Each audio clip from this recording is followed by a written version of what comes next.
Welcome back to Heretic Owl Tarot. This is Messages by Human Design Profile. So if you're here, you are a 1-4 or investigator opportunist, or you could be like, what the hell is this? If you don't know about human design, or if you don't have your profile yet, you can find it. I included a link in the description below. You can also just Google human design chart. You'll need the same information that you use for your natal chart. So you'll need your birth date, the time, and the location. The time is a bit more finicky with human design because there are a few aspects that can change in your body graph based on what time you were born. So if you don't know the exact time, but maybe you have an intuition, or maybe you have heard along the way that you were born in the morning, afternoon, evening, sometime overnight, just use a time that kind of correlates with that time of day. Otherwise, I mean, you can certainly use noon. Just know that, again, I mean, you can play around with it too and just kind of use different time, because sometimes it doesn't change much and it doesn't change your profile. Sometimes it does. So just throwing that out there. And like last time, we read from the Definitive Book of Human Design, and I'm going to read the next section, which is a personal section. Last time I just read the background, which was this part, and this time I'm going to read this personal section here. And then, of course, we'll get to the reading. So, it says, you are here to grasp the foundation of whatever you are interested in at a very deep level, and to take this knowledge base and externalize it to your network. You are driven to seek authorities that can teach you and prepare you so that eventually you can establish yourself as an authority in a field or topic that intrigues you.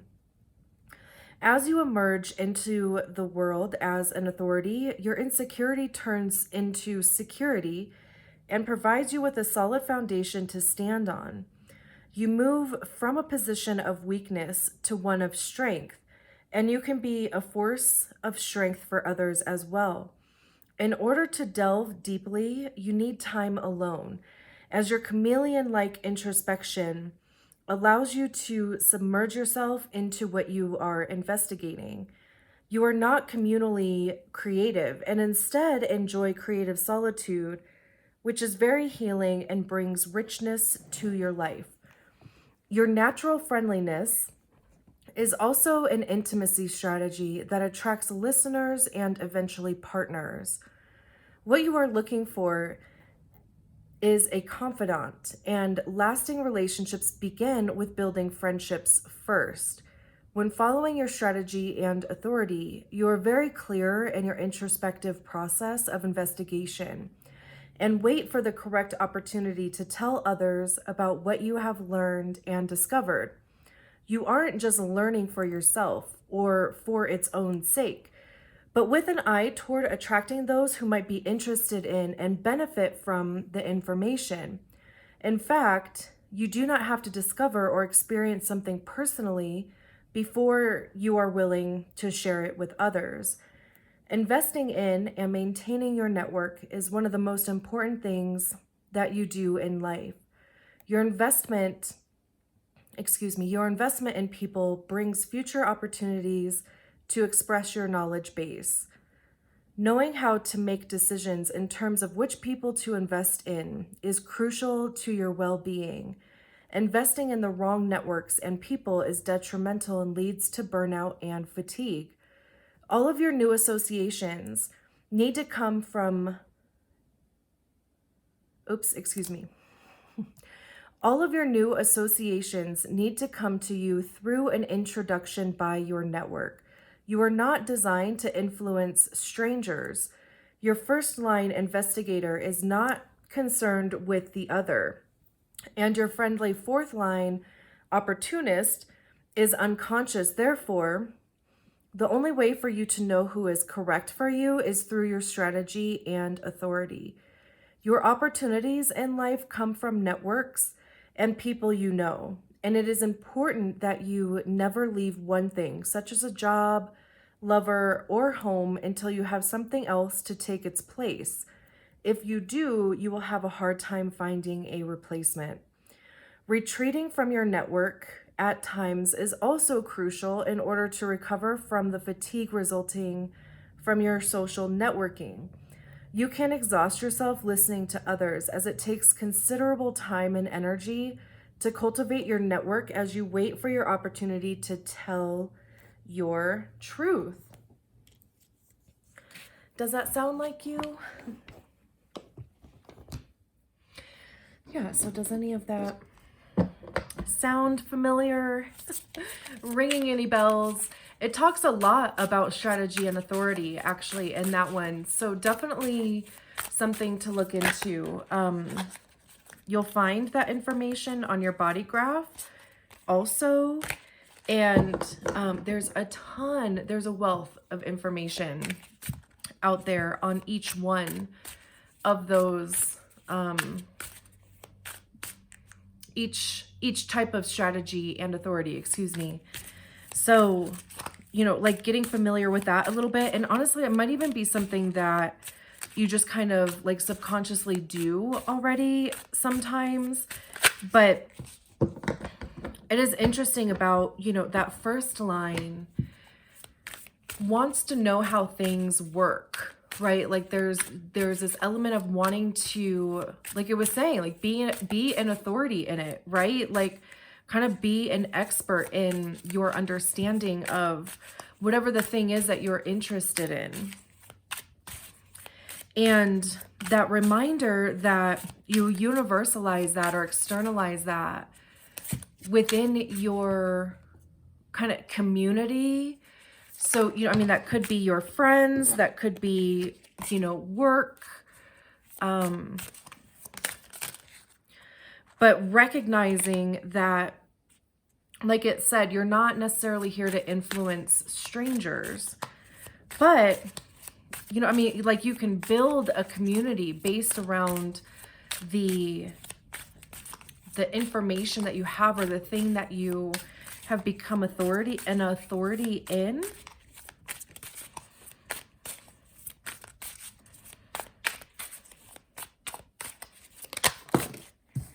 We're just going to do a six card spread here. What is a message for our investigator opportunists? Two more. One more. There it was.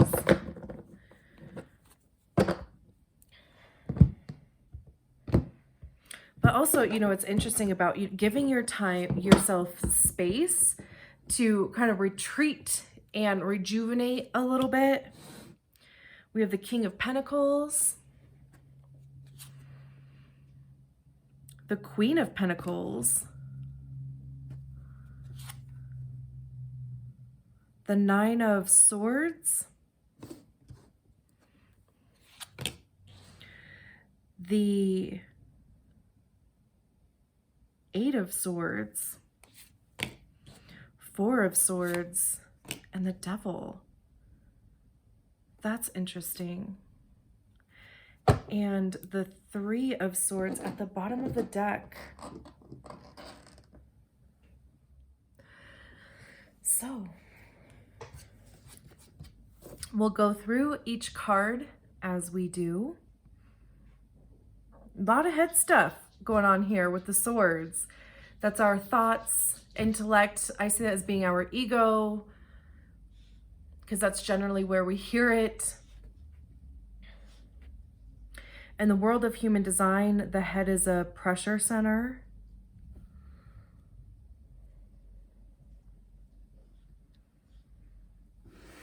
So we start with the King of Pentacles here. And the King of Pentacles, you know, it's the highest expression of the suit, right? This is somebody who has reached that authority level that was being talked about in the book.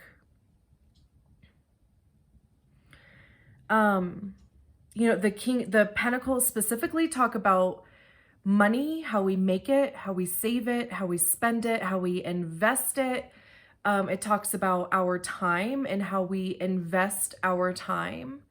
It could even talk about our physical body, the physical 3D world, those, you know, kind of tangible things that you can touch. And this king is, you know, kind of displaying their riches on their horns here.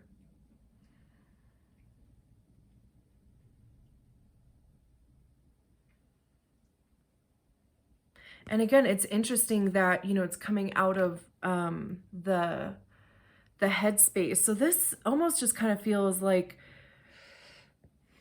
you have like an abundance of knowledge just kind of there, right?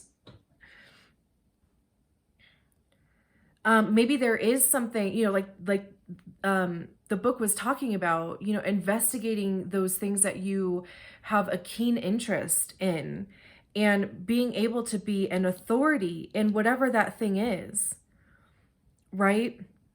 And the King of Pentacles would be an authority in that thing. It doesn't necessarily have to be an authority in finances, but it could just be saying that, you know, whatever you are an authority in has the potential to bring you an abundance of money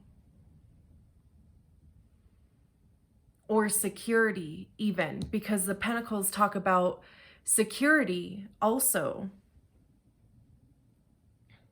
But then we have the Eight of Swords underneath that, and the Eight of Swords talks about insecurity. And, you know, we can kind of see that there's 8 swords around. Is this a hawk? I'm not sure. And, you know, it has a blindfold on here.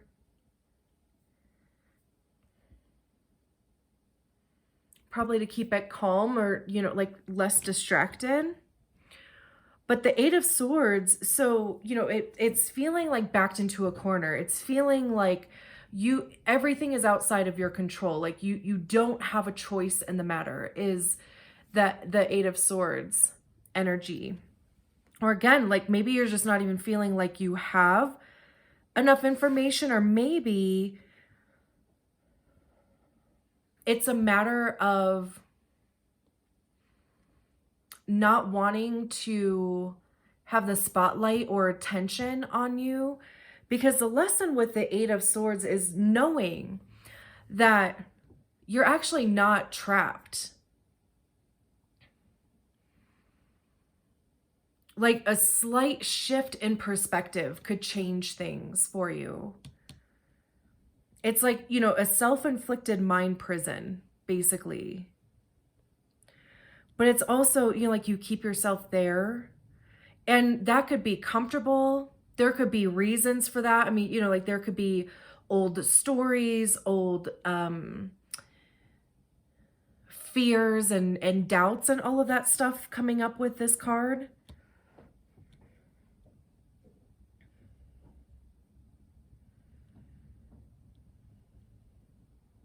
And then we have the Queen of Pentacles. There could be some sort of relationship here.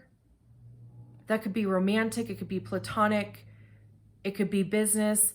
This could even be your community or your network here. The Queen of Pentacles talks about nurturing. Because, I mean, you know, the Queen of Pentacles is the mother, the mothering type. There's a child here also. But it's also, it's kind of like nurturing nurturing the thing that you are investing your time in so that it can become the King of Pentacles. Because that would be the card right after the Queen, right?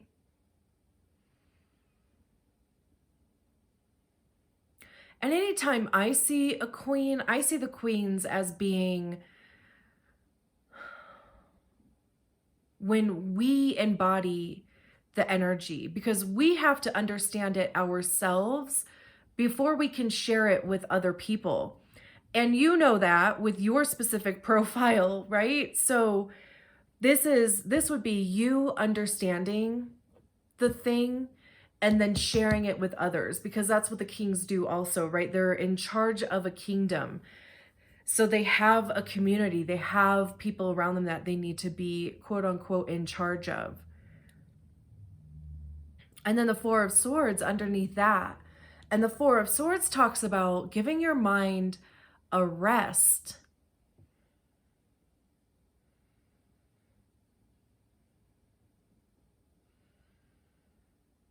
There's a healing element or even grieving, depending on the situation, because it does come right after the Three of Swords, which we have at the bottom of the deck. And, the Three of Swords talks about disappointment, rejection, heartbreak, but with it being the swords, it's how those emotions live in our minds, how we perceive them based on the filters that we've set up, or that our ego has set up throughout our years.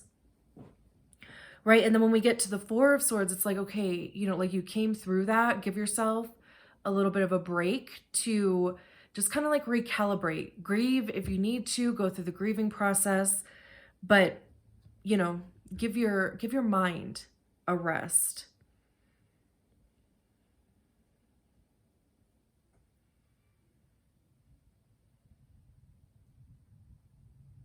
So, we go from this King of Pentacles feeling insecure maybe about the knowledge that you have, or, like being an authority in the thing, to this middle section feels like it's like you get it.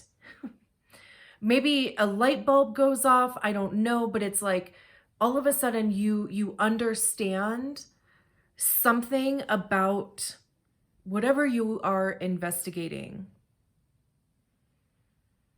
And this could even be that solitude thing that it was mentioning in the book also, about needing some time to retreat, or like creative solitude.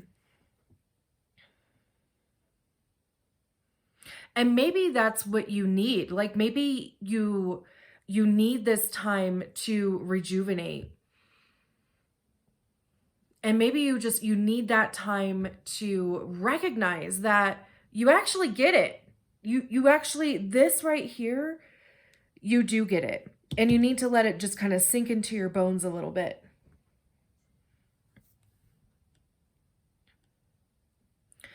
But then we have the Nine of Swords here. And the Nine of Swords is, that it's generally depicted as the stuff that keeps us up at night. Like, maybe we stuff it down,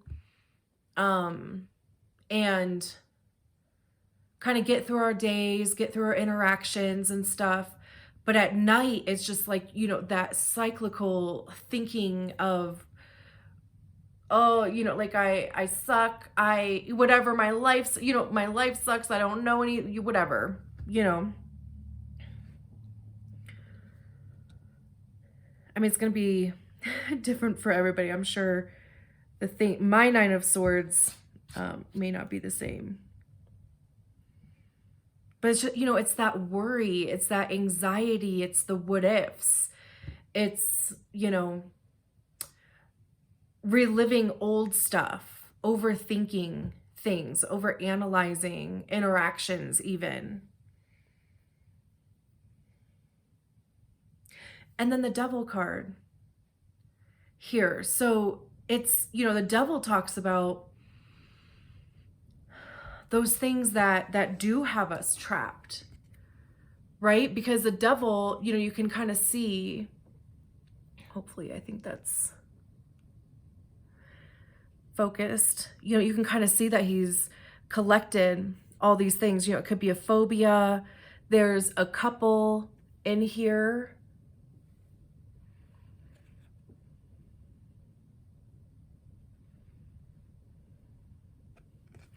So, you know, the devil talks about the things that tempt us, the things that do keep us trapped in our own cycles, in our own worry.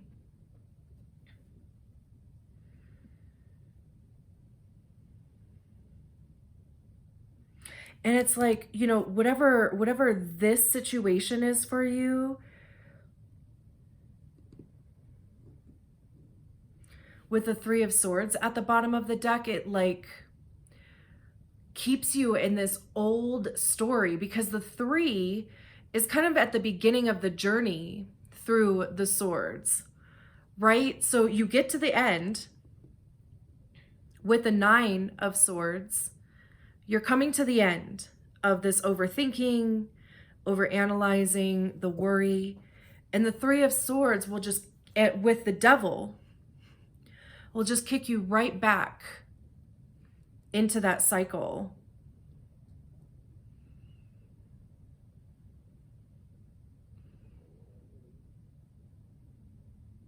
Again, you know, with that ego stuff and the filters that our ego has kind of developed along the way. And those filters can be the things that keep you small or shrink you, right? But, you know, like subconsciously they're there. Consciously you're like, what the hell? There's a lot of power in these two cards. I never mind when they come up, because if you allow it,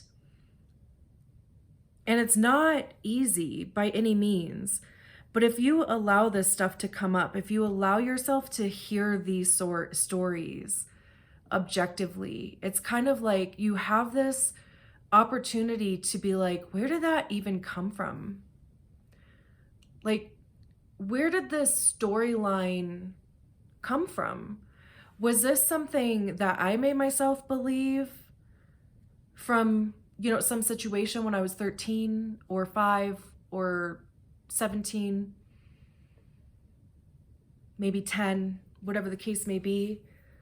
Or was it something that was projected on me by an adult figure around me? And it's not even actually how I feel about myself, but it's been part of my story and part of my filter for so long that I just kind of accept it as being there, which is the Devil card. So like I said, there's a lot of power and information in the 8 and 9 of Swords if you allow yourself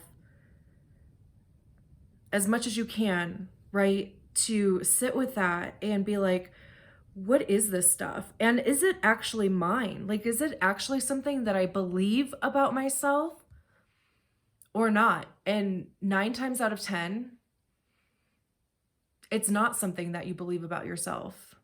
It's some bullshit that somebody else said to you, made you believe, made you feel, whatever the case may be.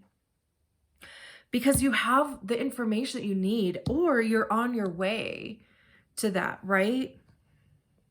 This could even be like, maybe, you know, like in your community at some point, or within your network at some point there. Or actually, what's coming into my mind now is like, maybe, you know, like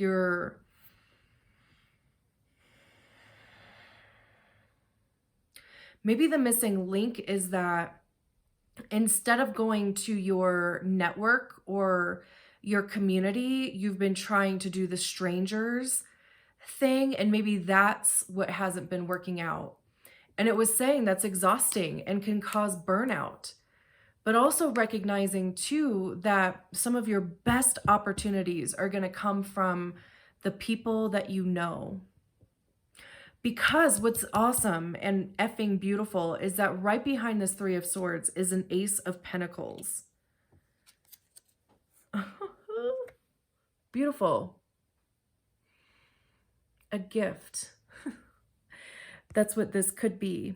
It's also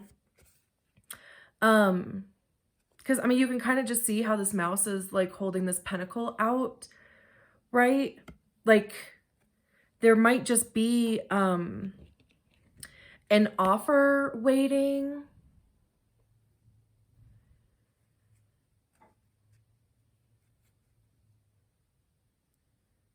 But again, right? I mean, this is coming from somebody else. So if you have been struggling, like if maybe, you know, whatever it is, like if it's with a job, if it is with a relationship, if it's friendships, right? Because it even mentions how imperative friendships are, like friendship building, right? So, you know, maybe just start like, you know, kind of putting the feelers out there. You don't necessarily have to be like, hey, I'm looking for a job or whatever. Like, you know, or, you know, do you know somebody that's maybe looking to start dating or, right? Like just kind of putting the feelers out there with the people that you know. And maybe you'll be a little bit surprised, but also don't let this devil hold you back. You know, like don't let it kind of kick you back into this Three of Swords as much as you can. I mean, that's not ever going to be perfect, but maybe, you know, just kind of recognizing that you are destined to be an authority on a thing. You are also destined to share that knowledge with your community. So building that community, right? Building friendships, building relationships. And not letting this effing devil thwart that for you. I'm going to leave it there. I think I was going to say at one point, the reading that I did before this, these two cards came out together also, but this was in the first position and this was in the second. This was here. So there's a lot of like heady mind stuff going on. It seems like a lot of mental gymnastics. But we'll get through it, right? We always do. Thank you so much for being here. I'm going to leave it there. I'll talk to you soon. Bye.